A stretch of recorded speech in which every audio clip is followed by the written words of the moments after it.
You're listening to a Roddenberry podcast. You're listening to Mission Log the Orville, an episode-by-episode discussion of the adventures of the crew of the USS Orville.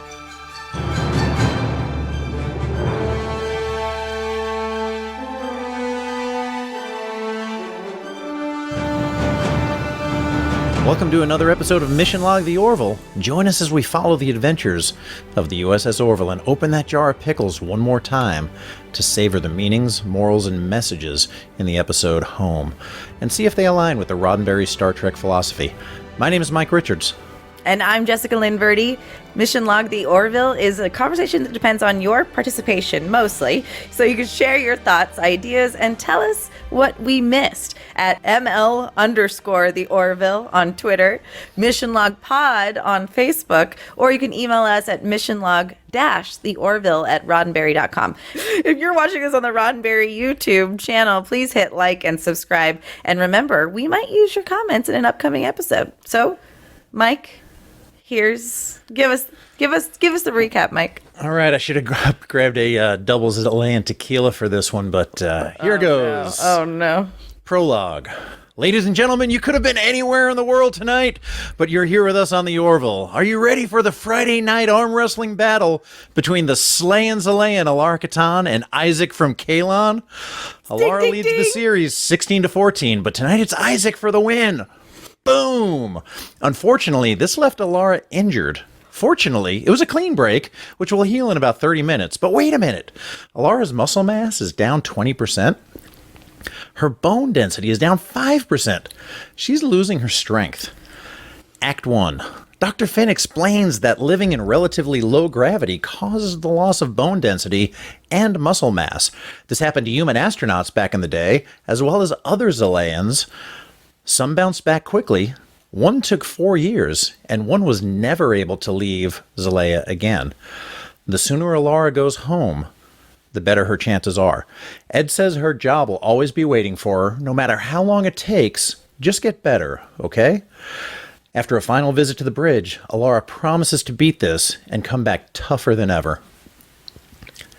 Act 2. Ed and Gordon grab a shuttle. Hey, I wonder which one of them signed the shuttle log. Like, was it Ed or Gordon? Oh, my God. That's the thing we do. That's the thing we do. Like, oh, God. Anyway, they grab a shuttle and they bring Alara home. After activating the gravity shield, the three are greeted by Ildis and Alara Kitan. Ed, dressed in an anti-gravity suit, joins Alara as she exits the shuttle. Trying to put on a brave face for her parents, Alara collapses under the Xelayan gravity. Ed conveys how special Alara is.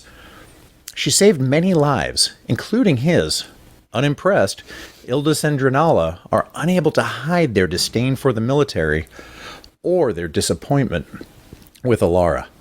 Well, nothing helps work through an awkward family reunion. Like an awkward family meal. Alara, using a mobility chair, is joined for lunch by Mom and Dad and Big Sis Solana. Maybe Alara can work on her degree. Dad talked to some professors, and they're up for the challenge. You know, Alara being so stupid and all. Sensing Alara's frustration, the conversation turns to Solara. She's working on Jintan 8. No, Jintan 9. Now that's 12.5% more Jintan. And she's getting married. Now that Alara's home, maybe she'll have some luck in the romance department. Huh. Did I just hear Ildis roll his eyes as he toasted sarcastically? In her quarters, Alara is lost in the cutest Kitan family photo ever. But it's time for a visit from Dad, who reminds Alara that she was born with certain intellectual disadvantages, which made her feel trapped into joining the military. But Alara wasn't trapped. She got more inspiration out of the people on the Orville than she ever got from her parents. All she needed from her dad was to hear, "You can do it," just once, but he never said it. Well, nothing fixes an awkward visit home like an awkward visit to the beach home. Act 3. The Kitans arrive at their beach house and are greeted by Saris, who looks after the house when it's not in use. The island is empty, except for the Kitans. After settling in, Alara pictures herself as a human, riding a loopy-eared, bird-beaked, horse-like beastie along the Xelayan beach. She looks happy, comfortable, and confident.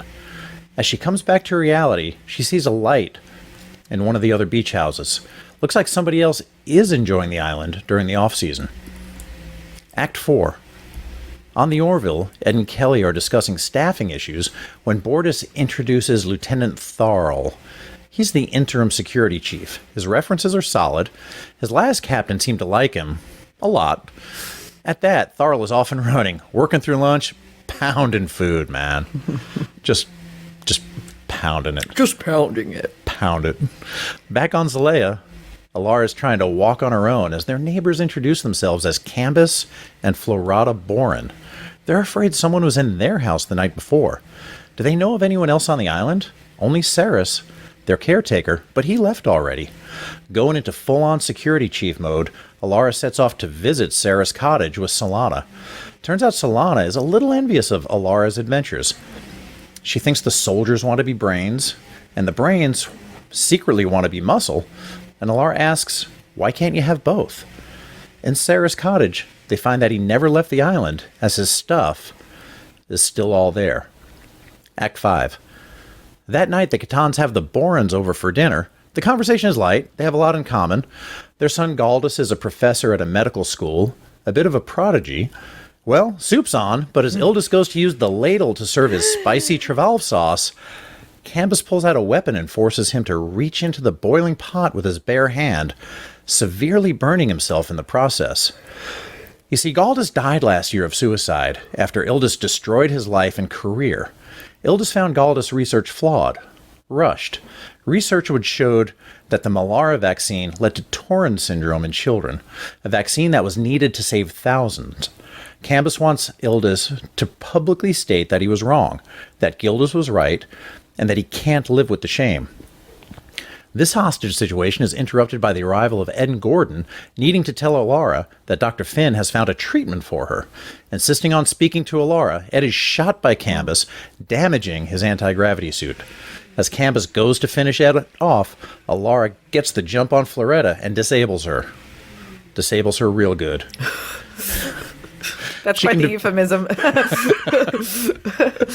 She can defend the family from a murderous Cambus, but she needs Ildus to help.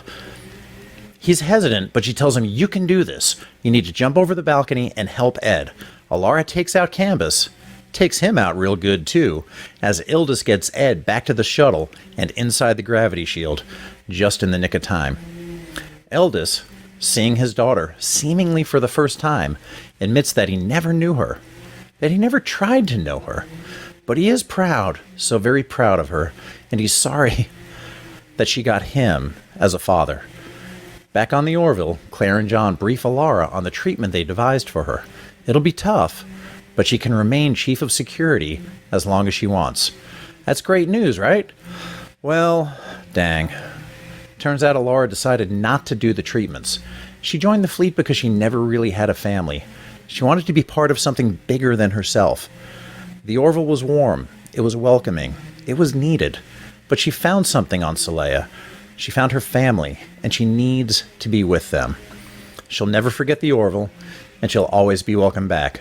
Leaving a jar of pickles as a gift on Captain Mercer's desk, she's off to the shuttle bay for one last goodbye with Ed, Kelly, Bortus, Isaac, Claire, and John before Gordon takes her home.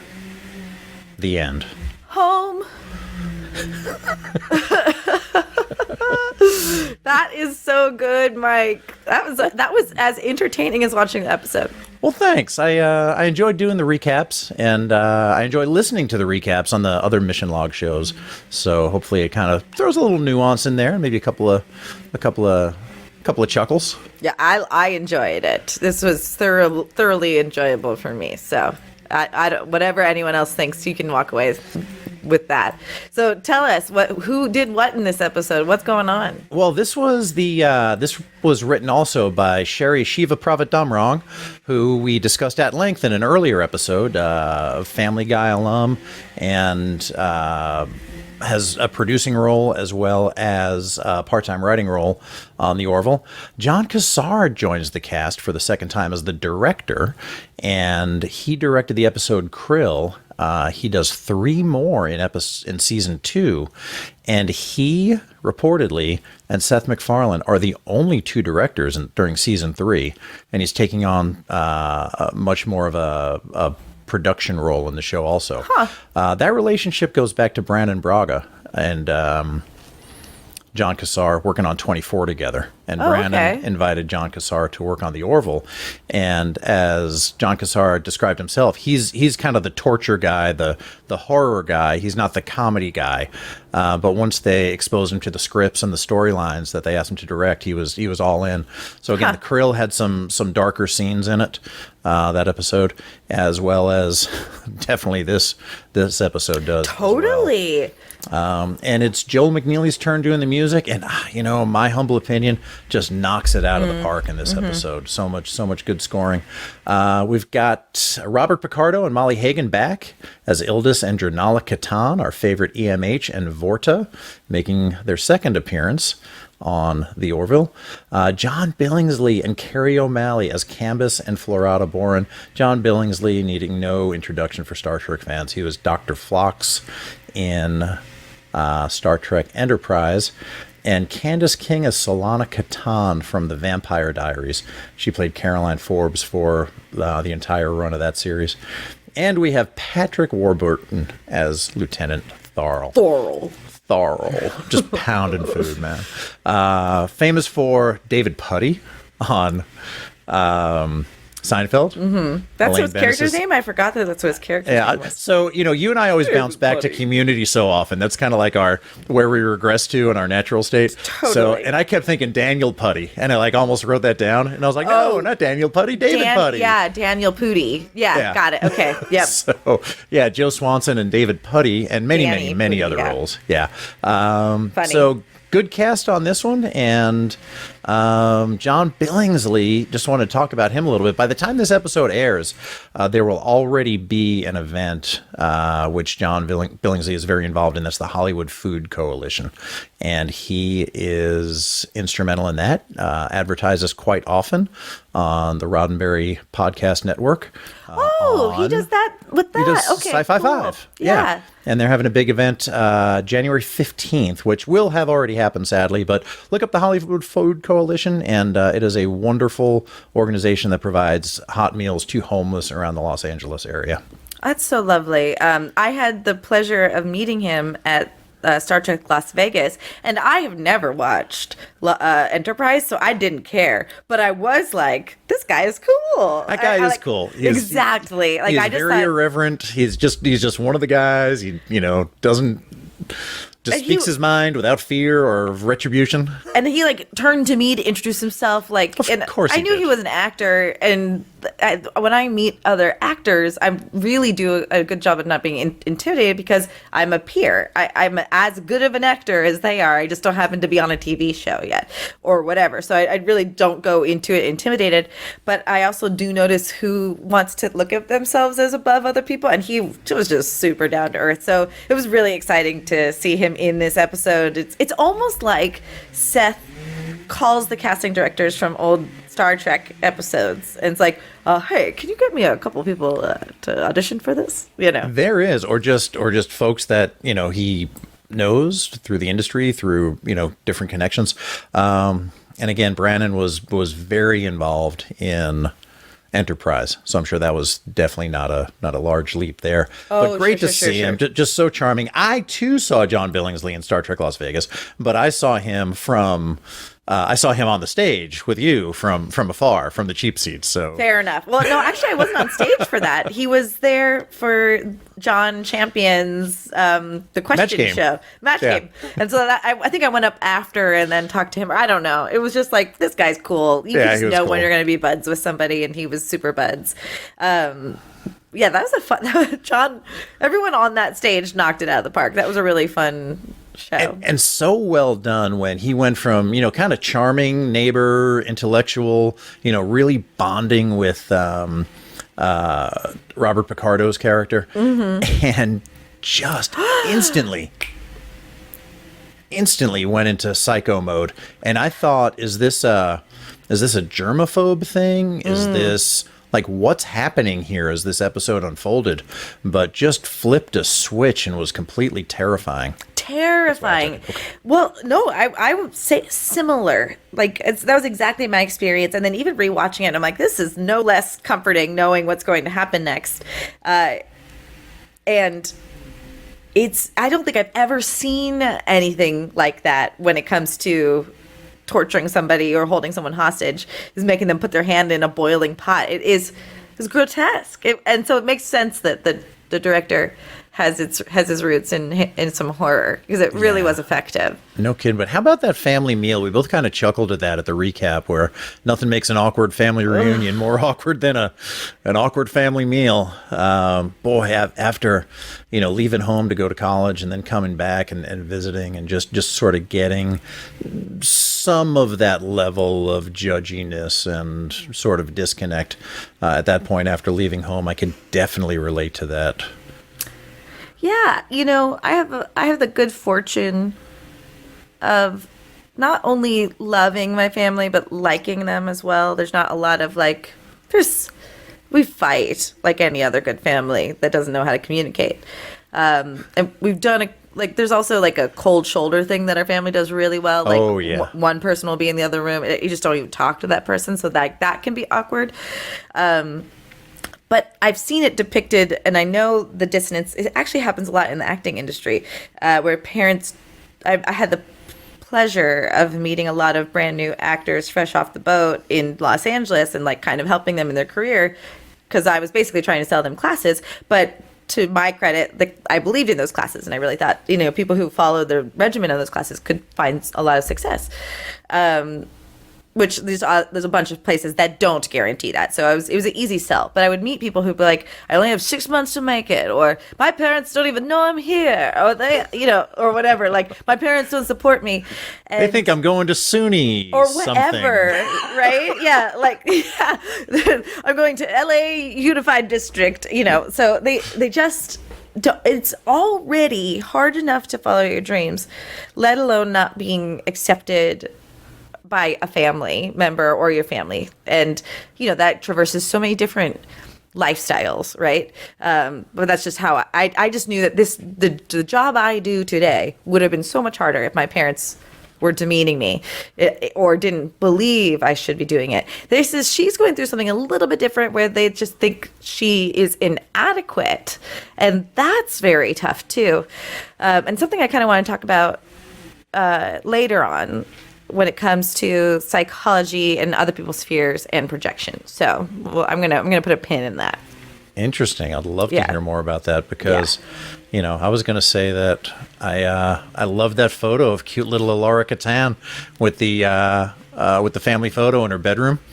And one of the things I noticed when I stopped and looked at it, because I love kind of how, cute and little and awkward she is. And we have, I have 2 kids, so we have, an older and a younger. Obviously, they're not twins.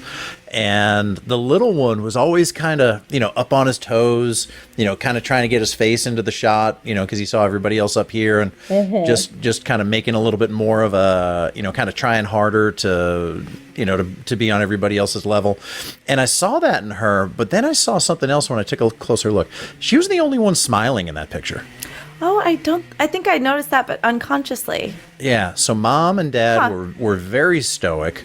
The sister, Solana, was trying to put on kind of like a, okay, say cheese kind of smile. And, but Alara was just happy and thrilled and waving in there. And I thought that said maybe a lot about, well, maybe not a lot. Maybe you could read a lot into what her childhood was like. I think what that could suggest is she had enthusiasm despite, right? Yes. And you're right. It's a very good artistic choice to kind of create, this is how different they were.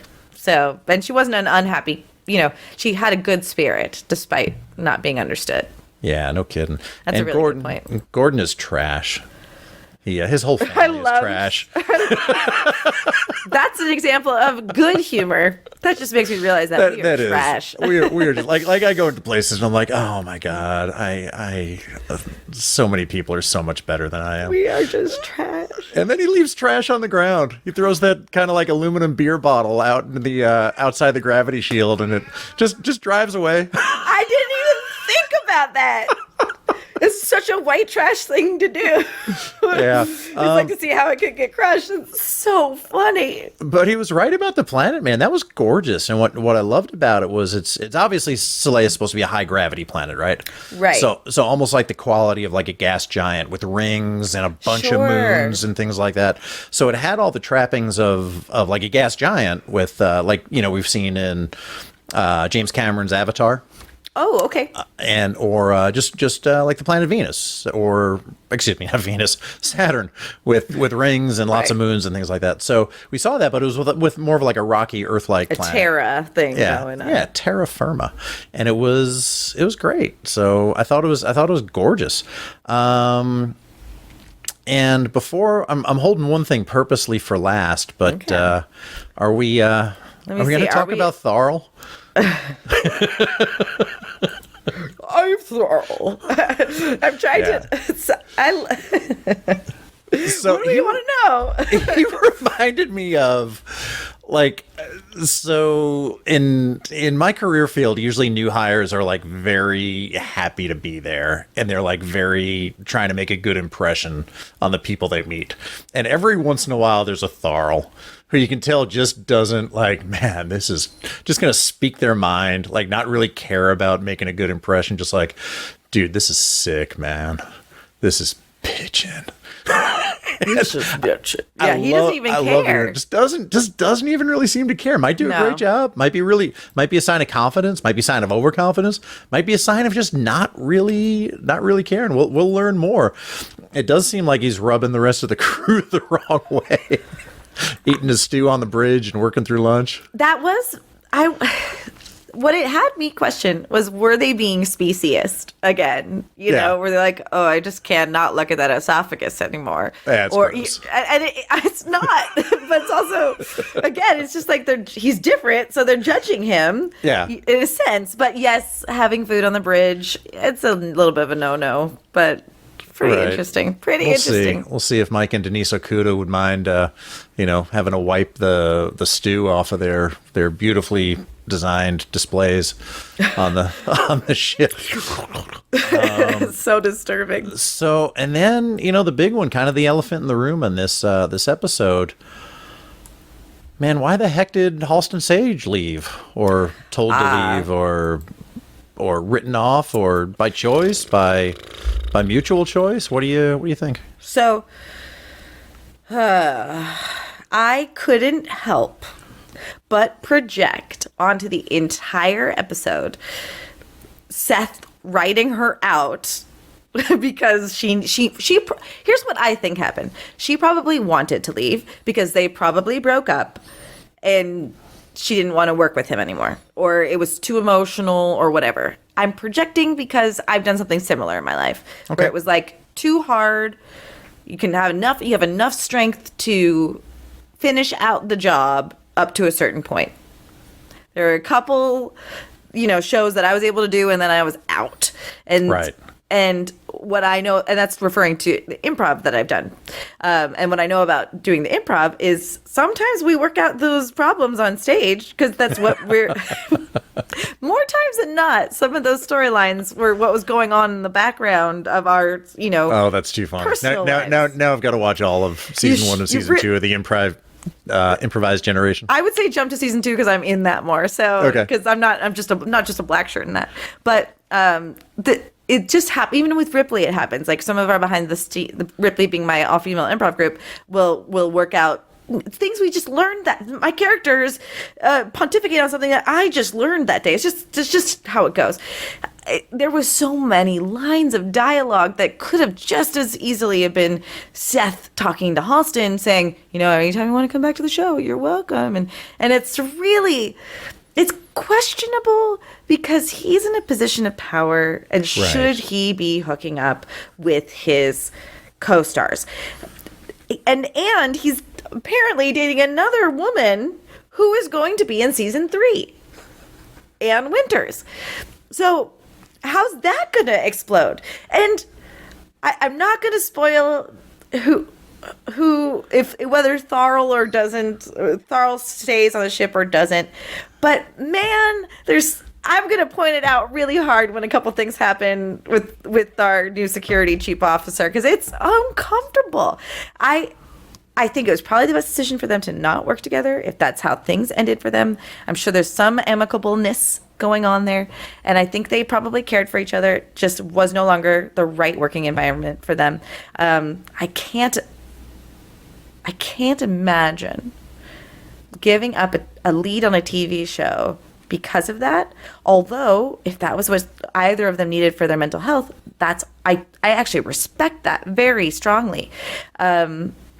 I wonder too, because knowing that she leaves and rewatching the series with you, I was watching to see if she might have felt like she wasn't getting enough storylines or things like that. She got a ton of storylines. Yeah. But I guess comparatively, she did. She didn't get the short end of the shaft. She didn't have a lot going on with her character though, but she did.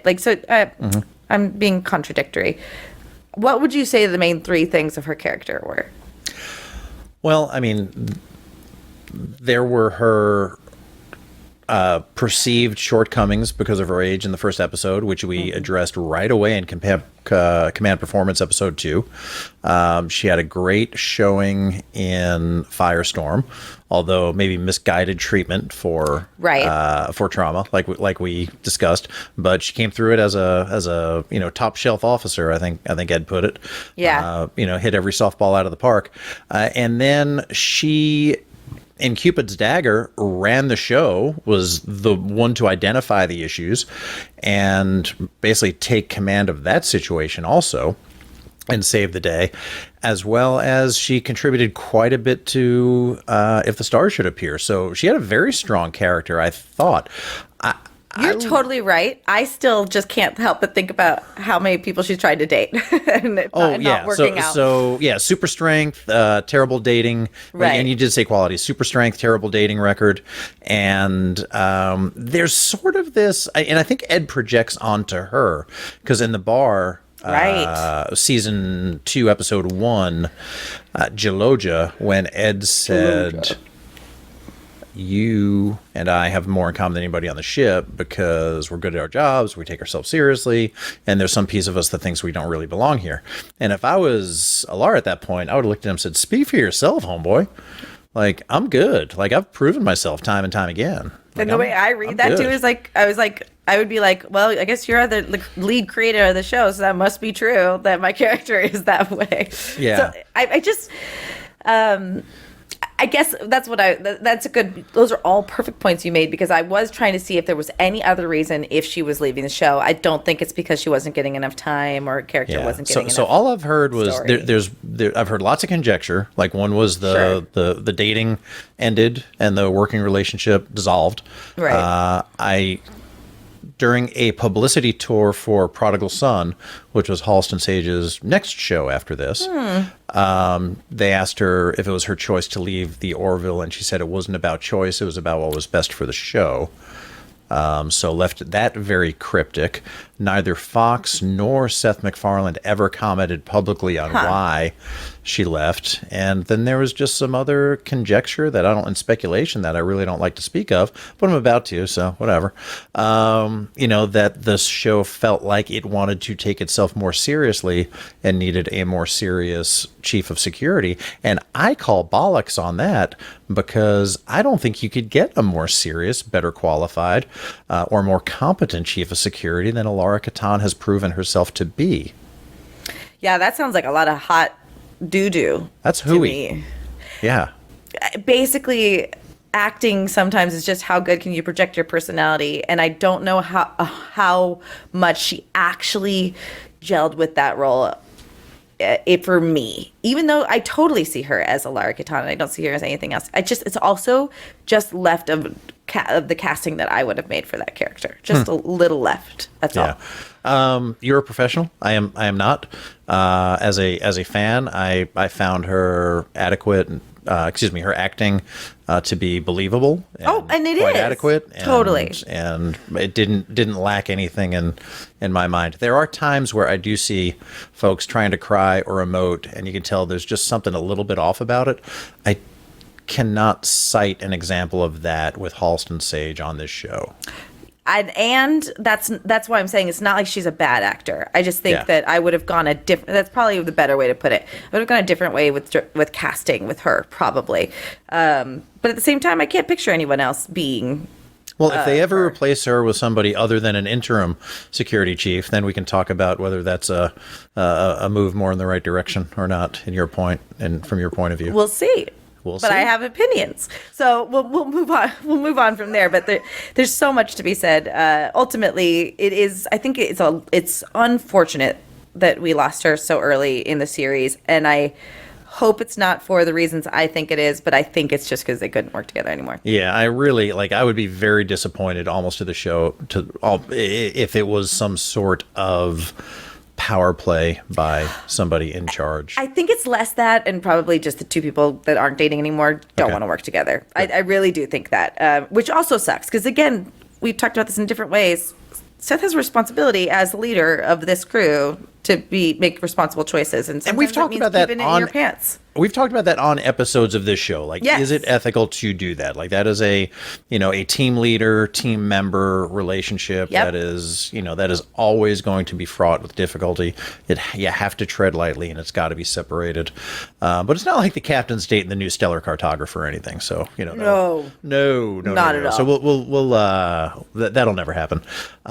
You ready to move on to the? I'm ready to move on. Ready to move on to See you in the next section, everybody.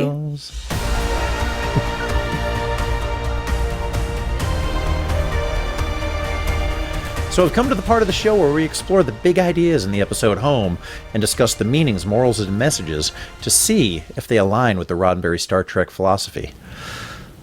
So, Jessica, what are your thoughts? Me? Oh, you. All right, let's go.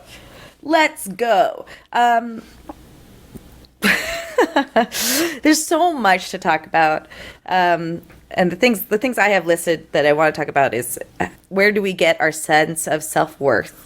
How are we supposed to get that? Where does it come from? Does it come from validation from others? Does it come from inward? Is it a healthy balance of both? And I think this episode explores that. And I also want to talk about how the projection of people's fear onto us in hopes of protecting us, but are they doing the best that they can for us? And then, there's a whole nature versus nurture conversation too, where it's clear that Alara's parents loved her. So there isn't a lot of trauma as a child in that way. But she also is ostracized from them. So, what our parents do to us as kids, however well-meaning they are, do affect us as we age and paint our future. And then it's our jobs as adults, not to blame the family, but to recognize those patterns and accept them and move forward and break those patterns. So there's so many different things we could talk about in this episode. Yeah, let's dig into that a little bit though. So just looking at Alara's life, maybe, and we have to extrapolate a lot because we've just heard and seen some snippets here and there. But let's kind of pre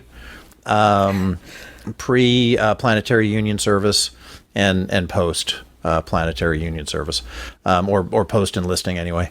What do you think her self-worth was influenced determined by prior to her joining the Orville? So we have to assume that there was some sort of aptitude test or inability to get into certain amount of things or what have you that the Xelayans all have to undergo that she didn't either pass or was just not in the right bracket percentile of, right? So that Right. so that they could instantly lord that over her, and it's known immediately. Well, you're not as smart, so of course you're going to the military, or why do they think they're better than the military, or because they're not strong on Xelaya, they're Right. strong in other planets, Sure. right? So she had to go somewhere else to be accepted because she was not of value in her own culture. So we have to assume somewhere down the line she did not show promise intellectually, which is what this culture values. So we probably get a childhood based off of that, where they're trying to change that, right? A bunch of tutors. She's seeing her sister succeed, get the guys easily. She's getting married, you Yeah. know. The parents are probably putting more money into the sister. She's probably an older sister too, right? She is older, yeah. She was. Yeah. She mentioned little sister. So I can also relate because I'm the older sister, and my younger sister had to come up into school, high school, and go, "Oh, you're Jessica's sister? Why? What's so That is different?" big shoes to fill. Well, that, and she didn't do a good enough job filling her shoes. She's like, the people like, I can't believe you're her sister or whatever. Even my brother left a good quote unquote path, and my sister is brilliant, but the public school system that she went to wasn't geared to training children or lifting up and supporting children that had maybe a different style of learning. So she wasn't supported in that. And Alara wasn't supported in her community and culture for the benefits and the skill sets that she offers. Yeah, and I think that she was kind of getting beaten down and discouraged and not feeling good about herself because of all those things. And honestly, I think her decision to leave and join the Planetary Union and serve on the Orville was a wonderful decision for her, where she could learn to be self-reliant and develop her own skills and serve in a manner that benefits herself and other folks around them. Like Ed said, she saved many lives, including his own. So I think, I'm guessing that her own sense of worth probably went from, fairly low when she was living with her parents and trying to suffer her way through school, to much, much, much more satisfactory when she was serving on board the Orville with people that believed in her, that she was competent and worthy of working with them. There's something fascinating about the human psyche, which I'm going to project onto the Zelayans because I'm sure it's similar just because they're being played by humans. There's some sort of spark of hope or striving for more because we know we're capable of it. Even when we're at our most insecure, most of us know that there is something special there. It hasn't come out yet. Like, so we still at the end of the day have this like hope reserve that pushes us to continually get better.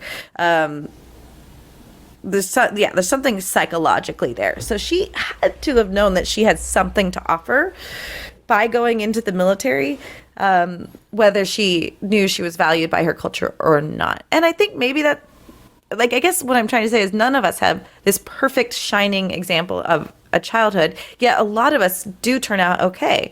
So what is that resiliency, ultimately? And it is critical thinking, and it is being able to take the advice of others or see the input, but also look inward and go, oh, based off of this though, I don't think I'm that weird or bad. So she has enough self-esteem to then build on her self-esteem in order to overcome the insecurities that are being projected onto her. Yeah, and I look at it as how they value or how they view intelligence. A good friend of mine had dyslexia, undiagnosed as a kid, and it was almost entirely centered around letters and words. His spatial orientation was very good, was very high, but he didn't do well academically, and he came from a family of doctors, and this did not help him with his family and their chosen profession, the family business, so to speak. But he went into a different field where he could use that, spatial orientation and hand-eye coordination and things that he was very good at to be very successful. But it was hard for him. And, you mentioned before that nature versus nurture and, kind of what drives you to make that change. And I think it's, in a lot of ways, I think it's survival instinct. It's such a good point. It's such a good point. I mean, you mentioned your sister, and talking about mine, my parents are both very technically oriented. And I have a sister who is very, very artistic. And that was not well understood around our house. And in order for her to survive, she had to leave and discover who she was. I mean, one of the best things I've learned is sometimes the black sheep of the family are really the people that are just trying to break the generational curses and chains. And the people that are not ready to grow or move on or accept other people's lifestyles or whatever are not actually willing to look at themselves and grow. It's kind of what makes me upset at Robert Picardo's character is it takes you literally almost having to lose your entire family to recognize that you're being a Captain Dick. And I just loathe TV for that sometimes because there's no growth there. There is ultimately, and they're gonna hopefully come from that place and learn more. But we should not, as a society, have to get to rock bottom in order to learn other people's values that have different lifestyles from us. And I don't know if this is true or not, but maybe somebody with a psychology background can hit us up on Twitter or Facebook and let us know. I've often heard the trope that you are kind of cemented after a certain age unless there's like a severe occurrence that happens during adult life. And maybe this is that severe occurrence that happened to Ildis Kitan, that I say his name with disdain, that'll get him to change his ways a little bit, appreciate his girl. Can I talk a little bit about the dream sequence? Let's do it. Because it was, I don't know, daydream, whatever. She's riding the Xelayan horsey. Yes. It has a name. It's called an evac. They said they haven't seen a wild evac in quite a while. She's riding it on the beach. She is envisioning herself, it appears, as a human. Long flowing hair, no pointy ears, no nose or eyebrow appendages. Forehead, I guess, appendages. So, not appendages, but whatever. Makeup, come on. Prosthetics. Prosthetic, thank you. And she looks happy, and she looks confident, and she looks satisfied. But she can't be human because she wouldn't be able to survive as a human on Xelaya. And clearly you can see the rings and the moons in the background. She's riding an evac. So to me, that was kind of like, that mirrored very much the conversation that she had with Solana on the way out to the cabin, where, the brains want the muscle and the muscle want the brains, and why can't you have both? And I think that was Alara's dream of being human, where they appreciate her and what she is, but she still has that Xelayan-ness in her that allows her to be home amongst her people and comfortable and happy and confident and just dig and ride in the evac on the beach, man.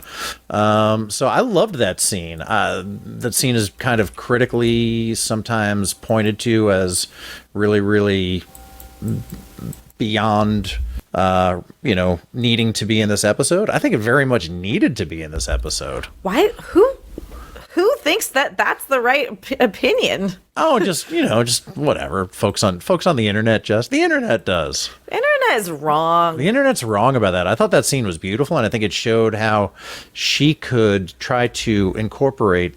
You have what you are and you have what you want to be. And those are like kind of two different circles. And the more you can get those circles to overlap, the more self-actualized you become over the course of your life. And interesting. And I think that showed kind kind of the dream state, the self-actualization of Alara Kitan, if you will. That's what I took out of it.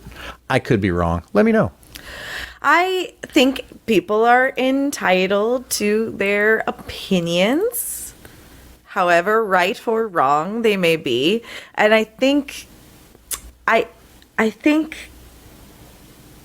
it's not unusual for us to want to go through life and wonder if things had been different, if our lives would have turned out a certain way, or if we would have had a different family, how it would have turned out, and you know, we end this episode with her deciding to stay with her actual family after having found herself and self-worth with the Orville. That's how they wrote her off, essentially, right? And I think that sequence does. It's just so weird because she's like, "I will be back. I will be back," and then, you know, she's going through the motions with her family, and naturally they've been through a trauma, so of course it does make sense that she wants to stay. But then, you know, then we see her back on the bridge, and, you know, like with this full uniform. So it's like, it's almost like she still doesn't even know what she wants, but she is going back to zero. We just see her vacillate this whole episode, I guess is my point. And I think it's okay to reassess. And I think a big reason for that reassessment was her dad. And she said, all I wanted you to do was, you know, say once that I can do it, or once give me some encouragement. And I think he did better than that. I think at the end it was, I never knew you. I never got to know you. I want to know you. And that is opening a door that I think has never been opened before. And I think she would be a fool not to walk through it. You know, when I first watched the episode, I was surprised that she didn't say, when he says, I'm sorry that I'm the father you got. And I'm surprised that she didn't say, oh, come on, Dad, don't. I'm glad she didn't. But in every other TV show, it would have been written that she would say that. Yeah. You know what I mean? I think it needed quiet reflection. Yes. And as good as the music was in the show, there were times of silence that were very, very skillfully and artfully done. That to me kind of brings me back to a little bit of the theme in About a Girl. Oh, and sure. At the very end of that, Bortus and Clyden were laying baby Topa down to sleep, and Bortus said, what is important now is Topa. We must give him a good life, whoever he becomes. And that is the responsibility. That really was the meaning, moral message of that episode for me. And that should be maybe something that hopefully Alara Kitan's parents could have or may have learned 23 or so years ago, in just what is important is Alara and giving her a good life, whoever she becomes. You know, teach them well and let them make their own decisions, because you're not going to be able to just make people do what you want them to do. And they might not be well suited for what you want them to do, no matter what that is, you know, whether that's somebody who's, you know, more artsy versus more technical versus more leadership oriented versus more followership oriented. You know, teach them well and let them make their own decisions and become the best version of themselves that they can be. And I think that's the responsibility of a parent. And I think that's what Ildis learned here at the end. One of the best things I had read in a magazine that my aunt subscribed me to, and my grandmother subscribed me to in order to encourage my my nesting side, or my nurturing side, or what's the word, domestic side. It was like House and Home or something, but there was like, I actually liked it because there was like good recipes for food or what have you.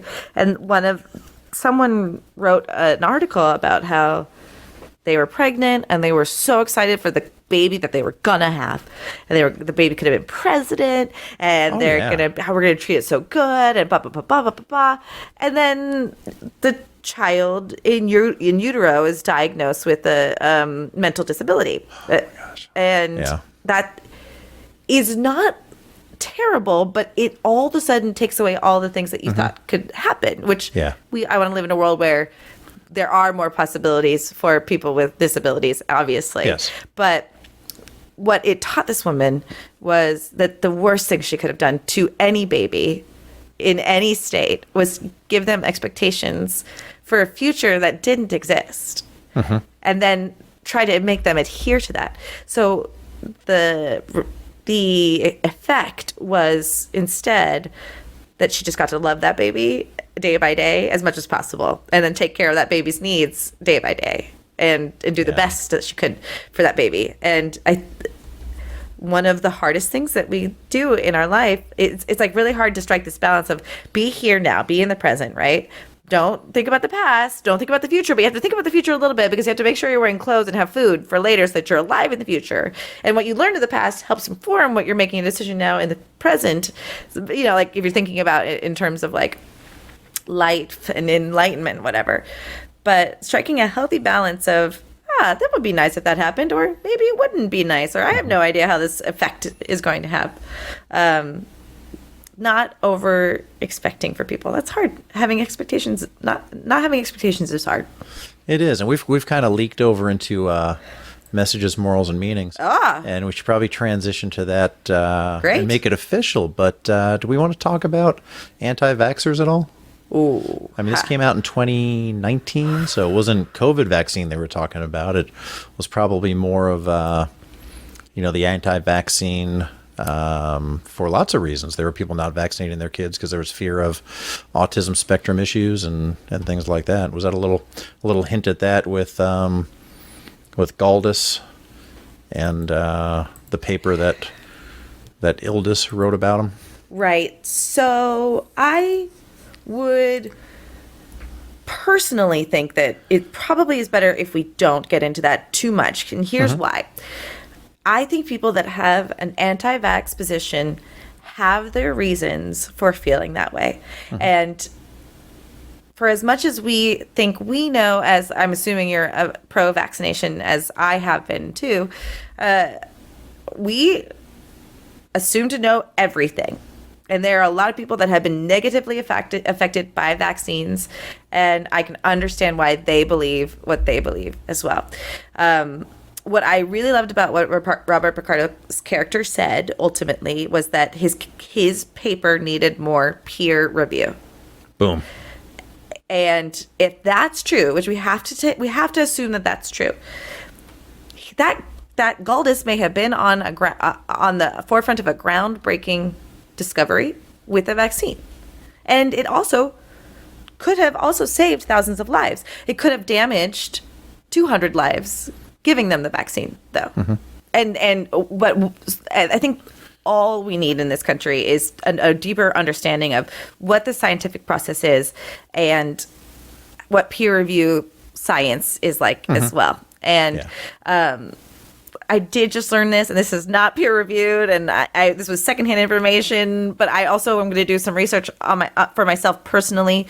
But apparently when anyone in this country gives you a vaccine, neither the insurance company, the doctor, or the company that provides that vaccine is liable in any case whatsoever for any adverse effects. Yeah. Which is wild. When you think about it. It is. So, yeah, exactly. So I love the advocating for the scientific method. I thought that was, really the moral of that speech was it needed to be well vetted, it needed to be peer reviewed, it needed more time. And I think that was very, very important. I've got a son who's got some, spectrum issues. There is a part of me that does wonder to this day, was that related to vaccines he got when he was a kid? I don't think it was. And I would, if I had another kid today, I'd take him and get the same vaccines personally, because I don't want them to get something like polio or smallpox or something like that, or something that I don't even know. I'm not a doctor. No, but that's it. Like, and that is it. I had the pleasure of doing a play years and years ago with, what's his face's Salk's great grandson, like who cured polio, right? I think it was polio. Right. There are vaccines. I want to live in a world where the intention is to do good for the society, and vaccines are supposed to be that. I don't want to denounce the anti-vaxxers stance 100% because everyone has a reason for getting to where they are in their life and a why. So I think there's a place for healthy skepticism. 100%. And like I said, I'm going to do my own personal research. I welcome, please, at Twitter. I want to know your experiences. I really do. And I'm not going to tell you what I believe. I just want to know where you're coming from. I really do. So, yes, it's hard not to go, oh, that's interesting. That's really close to today. You know, it's striking a chord for sure. It is. So what's your morals, messages, and meanings? Well, Michael? I mean, for me, it all came down, and like this show often does for me, it kind of comes down to one conversation that they kind of bury somewhere into the show. And to me, it was the conversation between Alara and her sister, Solana, during that little shuttle ride over to their caretaker's apartment, when she said, you know, I'm a little envious of you and your lifestyle and the adventures you've had. And Alara said, you're jealous of me. And she goes, I think everybody wants what the other person doesn't have. The intellectuals want to have the muscle, and the soldiers want to be the intellectuals. And Alara said, why can't people be both, is what she said. Or why can't a person be both? And what I really kind of got out of that was, why can't a society have both, and why can't they value both? That infinite diversity and infinite combinations that Star Trek is so famous for advocating, goes all the way back to the original series, where you had McCoy, who was, very effective and a good thinker and a smart guy and contributed a lot. He was very emotional, right? He was pathos. And then you had Spock, who's very logical, and very effective in his argument. But there was just like McCoy's emotional pleas were all often maybe lacking something. Spock's logical arguments were sometimes lacking something as well.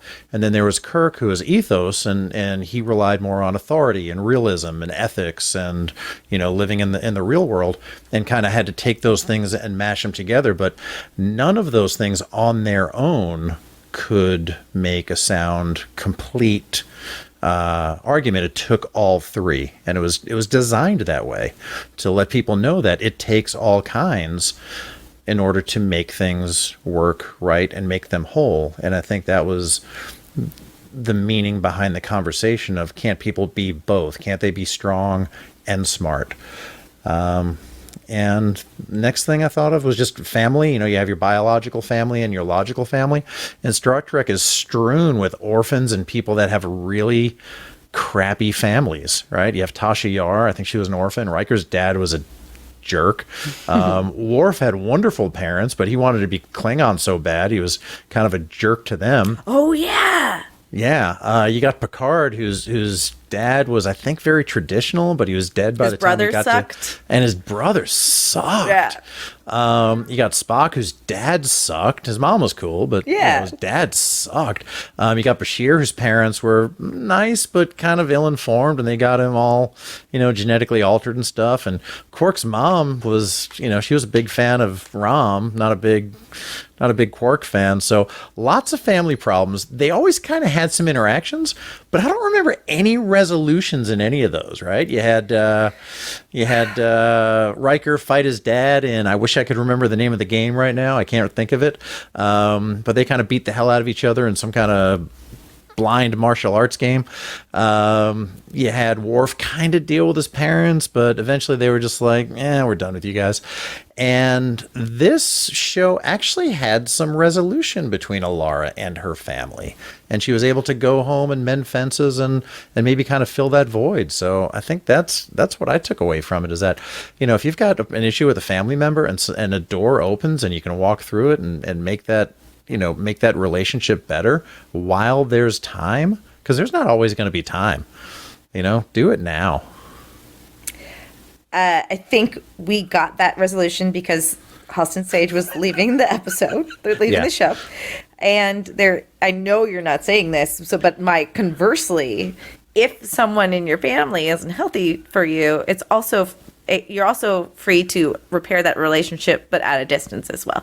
Sometimes we think we have to be family with them. They're our family. Sometimes you need to heal away from them. she obviously had the foundation of this family is love, and she's very lucky because they do love each other. And again, that's something I was talking about before. So people want the best for you. To your point, you're exactly right. She did take her time away, I think, to heal on her own. Right. And put herself in a place, find herself in a place where she was able to grow. Yeah. And my takeaway is, and this is a constant learning lesson for all of us, is just because someone has projected something onto you doesn't mean it's the right thing. But more than anything, they probably want the best for you, but they still might not know how to get that across. So people project their fears onto you in hopes of protecting you, and it's hard to listen to what the right thing is to do when that happens. So I don't know. I think that's a great note to end it on. Thanks, Jessica. Hey, no, thank you, Mike. I lost all when I lost my voice. I lost all the stuff. So what do you want to just get us out of here? I'll get us out of here. Mission Log the Orville is produced by Roddenberry Entertainment. Executive producer Rod Roddenberry. Our website and your opportunity to connect and comment is podcasts.roddenberry.com. What's the name of the next episode? Nothing Left on Earth Excepting Fishes. Whoa! Oh, I love that episode. Okay, so join us next time when Mike and I examine Nothing Left on Earth But Fishes, the episode. Bye, everybody. This is a Roddenberry podcast. For more great podcasts, visit podcast.roddenberry.com.